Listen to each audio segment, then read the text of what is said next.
meus amados irmãos, a paz do Senhor Jesus Cristo. Sou o pastor Lucas e quero trazer uma palavra de edificação para a nossa vida espiritual, diante dessa situação a qual o mundo passa hoje.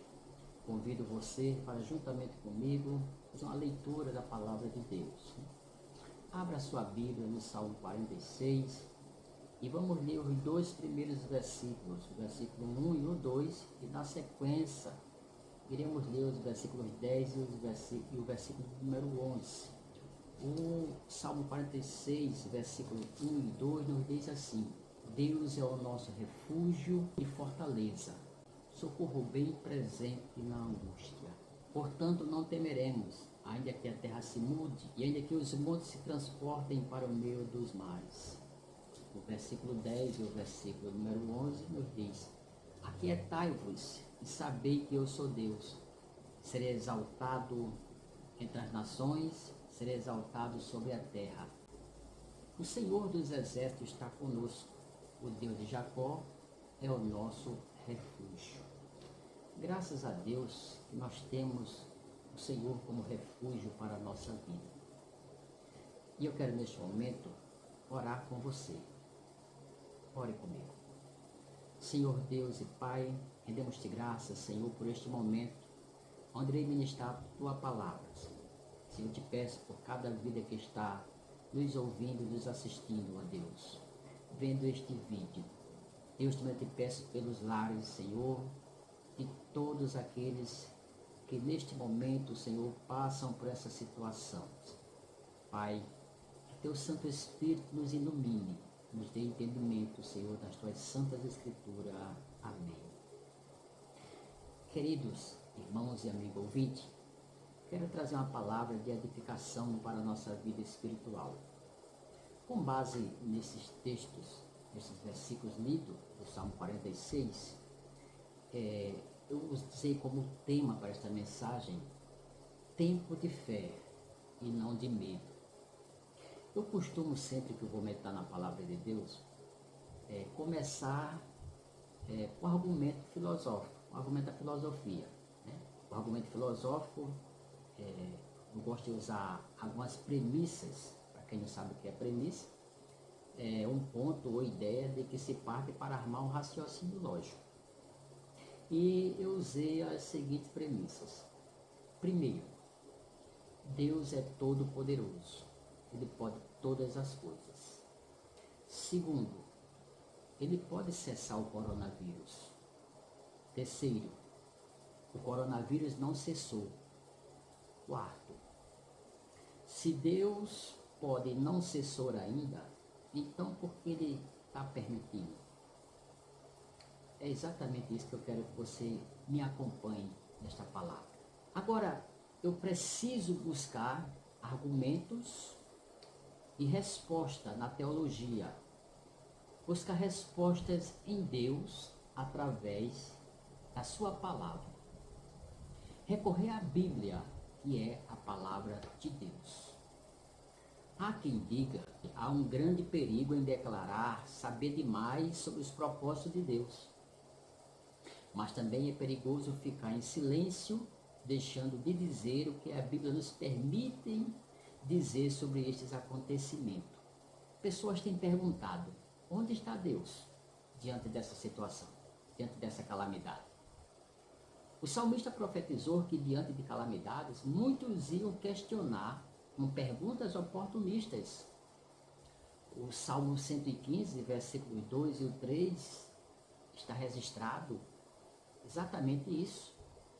O versículo 2, onde começa a pergunta: por que dirão os gentios, né? As nações, onde está o seu Deus?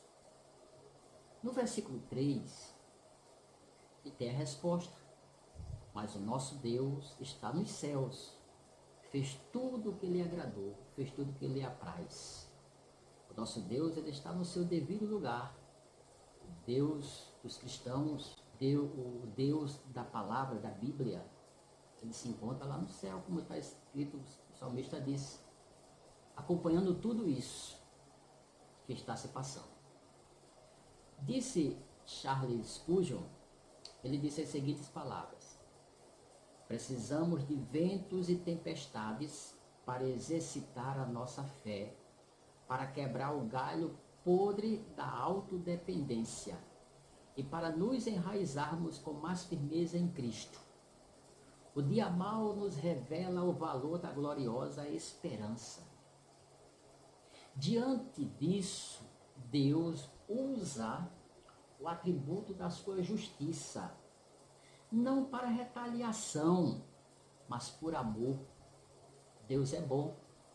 Deus, disse o salmista, Deus é bom. O escritor aos Hebreus, no seu capítulo 12, versículo 6, ele diz: porque o Senhor corrige o que ama e açoita a qualquer que recebe por filho. Corrigir é colocar as coisas no seu devido lugar, fazer ajustes. E eu pergunto, será que a humanidade não está precisando de uma correção de Deus? Será que a humanidade não está precisando de um ajuste da parte de Deus? E eu vou mais além. As igrejas, será que não estão precisando de um ajuste de Deus? De uma correção de Deus? Creio que sim. A justiça de Deus leva a usar outro atributo, que é o atributo da sua ira. O apóstolo Paulo fala sobre o assunto no Novo Testamento.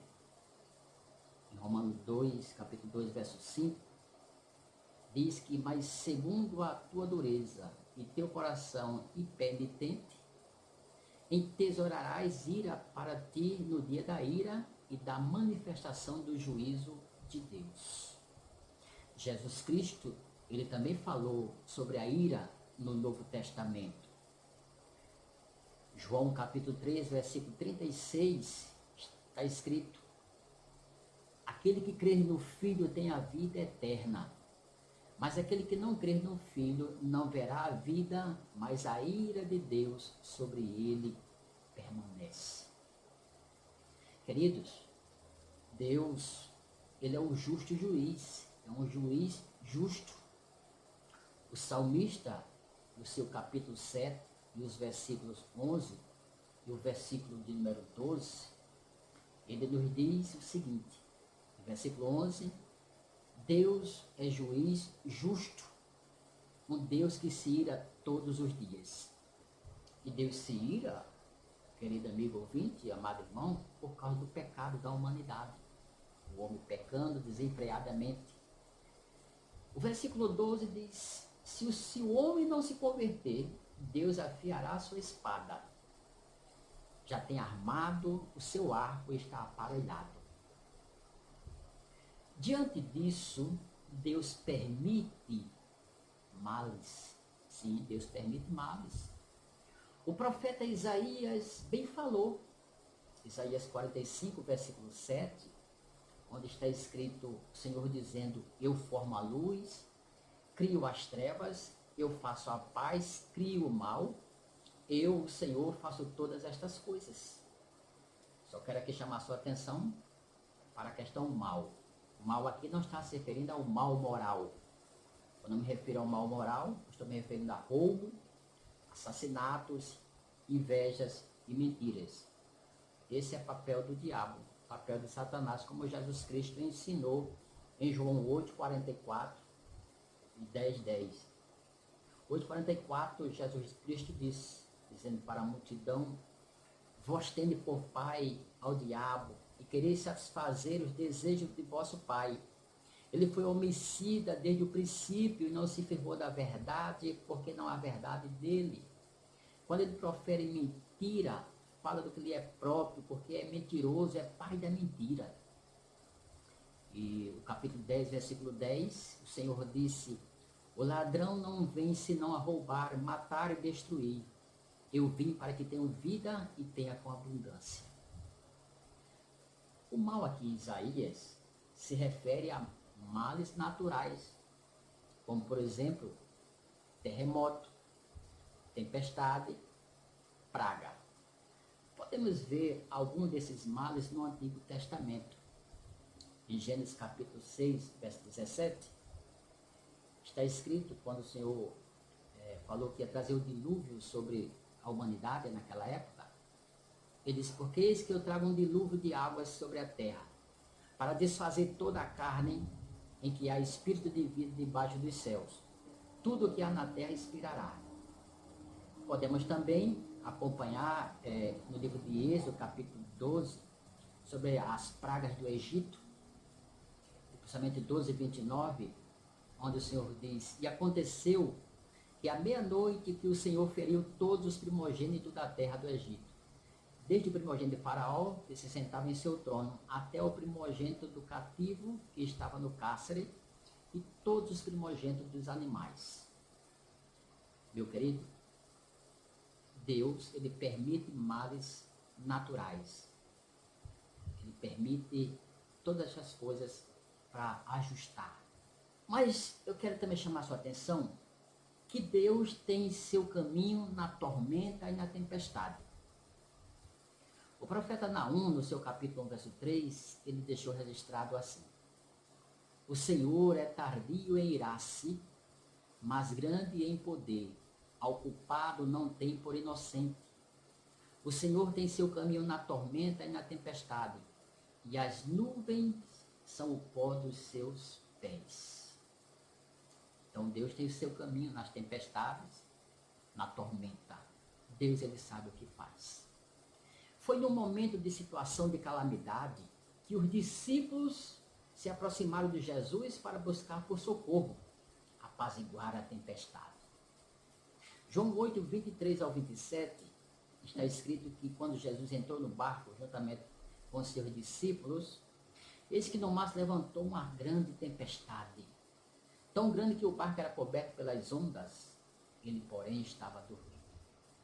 Os seus discípulos aproximaram e o despertaram, dizendo, Senhor, salva-nos que perecemos. Queridos, será que não é hora de correr, buscar socorro em Jesus Cristo, clamar por Jesus Cristo? Sim, é hora. A igreja, o ser humano correr em direção a Cristo, buscar sua presença e dizer, salva-nos que nós estamos perecendo. Os seus discípulos aproximaram e o despertaram, e o Senhor disse, por que temeis, homens de pouca fé? Eis aqui um ensinamento para nós, né? Então, levantando-se, repreendeu o vento e o mar, e lhe serviu a grande bonança. Esta atitude de Jesus Cristo de falar com a natureza, de cessar aquela calamidade, aquela tempestade, levou os discípulos, irmãos, dizer as seguintes palavras: que homem é este que até o vento e o mar lhe obedecem? Que ensinamento eles receberam naquela hora? Eles perceberam que Jesus não era um simples homem, mas Deus homem. Jesus permitiu a tempestade para os discípulos entenderem que tem situação que só Jesus pode resolver. Nessa tempestade ele ensinou sobre fé. Neste episódio, verdadeiramente viram que Jesus não era apenas um simples homem, mas Deus homem, a ponto de clamarem que homem é este, que até o vento e o mar lhe obedecem. Jesus ensinou também sobre os alicerces da fé em tempo de tempestades. Mateus capítulo 7, versículo 24 ao 28, nos diz as seguintes palavras: todo aquele, pois, que escuta estas minhas palavras e as pratica, assemelho-ei ao homem prudente que edificou a sua casa sobre a rocha. Desceu a chuva, correu os rios, assopraram os ventos e combateram aquela casa e não caiu, porque estava edificada sobre a rocha. Aquele que ouve estas minhas palavras e não as cumpre, comparou-ei ao homem insensato que edificou sua casa sobre a areia. Desceu a chuva, correu os rios, assopraram os ventos e combateram aquela casa e ela caiu, e foi grande a sua queda. Aconteceu que Jesus, concluindo esse discurso, a multidão se admirou de sua doutrina. Mas nessa passagem, irmão, nós aprendemos muito com a prudência. Sim, porque Jesus Cristo ensina nesta passagem, usando essa metáfora da tempestade, ele fala que aquele que escuta a palavra dele, ele assemelha a um homem prudente que edificou a sua casa sobre a rocha. E a nossa rocha, quem é, irmão? É Jesus Cristo. Aqueles que estão firmados sobre a rocha que é Cristo, a tempestade vai vir, como tem chegado. Mas se você está firmado, a tua casa está firmada em Cristo, ela não vai cair. Ela não vai cair. Pode até bater, mas não cairá. Mas é preciso que a gente use de prudência, como Jesus Cristo ensinou. Jesus usou da comparação do desastre natural para nos advertir sobre prudência. Essas duas casas pareciam idênticas. Só a tempestade revelou a diferença entre elas. Qual era a casa que o dono era prudente? A casa que recebeu os conselhos de Cristo. A sua casa que recebe os conselhos de Cristo e firmada sobre a rocha, ela é uma casa prudente. A prudência, a Bíblia nos ensina que o uso da prudência, né, ela nos conservará, nos livrará. Provérbios 2, versículo 11, diz que o bom senso te guardará e a prudência te conservará. E o versículo 12 diz que ela afasta a gente do mau caminho. Ainda, Provérbios ainda ensina que a prudência tem que fazer parte até da nossa família. Né? Provérbios 7, versículo 4, está escrito: diz a sabedoria, tu és minha irmã, e a prudência chama de tua parentela. O capítulo 4, versículo 1 de Provérbios, ainda diz assim: ouvi, filhos, a instrução do pai, e estais atentos para conhecerdes a prudência. Você tem que estar sempre com prudência. Queridos, em meio a essa tempestade, vê-se também o benefício. Que benefício? Se você tem acompanhado ultimamente esse acontecimento e a mídia, principalmente no meio do povo evangélico no mundo, primeiro benefício. Vocês já perceberam que a volta do culto doméstico, que estava já fora de moda, está voltando? Muitos crentes fazendo culto doméstico, maravilha, né? Segundo, famílias que não se reuniam para orar, voltaram a orar. Terceiro, pessoas voltando para Jesus Cristo, irmãos. Eu tenho acompanhado muitas pessoas que estão afastadas do Evangelho, estão voltando para Cristo. Né? Quarto, a Europa, a Ásia, a África, a América, clamando por Deus. A Europa, principalmente, clamando por Deus. Queridos, Deus sabe trabalhar. Quem nos separará do amor de Deus? Disse Paulo escrevendo aos Romanos, no seu capítulo 8, verso 35. Quem nos separará do amor de Cristo? A tribulação? Ou a angústia? Ou a perseguição? Ou a fome? Ou a nudez? O perigo? Ou a espada? Nada nos separará do amor de Cristo. Então, meu amado amigo ouvinte, meu amado irmão, medite bem nestas palavras. Não é tempo de medo, é tempo de fé. Que Deus te abençoe e guarde o teu lar, guarde a tua família, em nome de Jesus Cristo. Ore comigo. Senhor Deus e Pai, dou-te graças, Senhor, por esta mensagem, Senhor. Que ela alcance muitas vidas e venha lembrar que há um Deus no céu, no controle de toda a situação, Senhor. Eu te peço de tua bênção sobre o teu povo, em nome de Jesus Cristo. Amém. Que Deus abençoe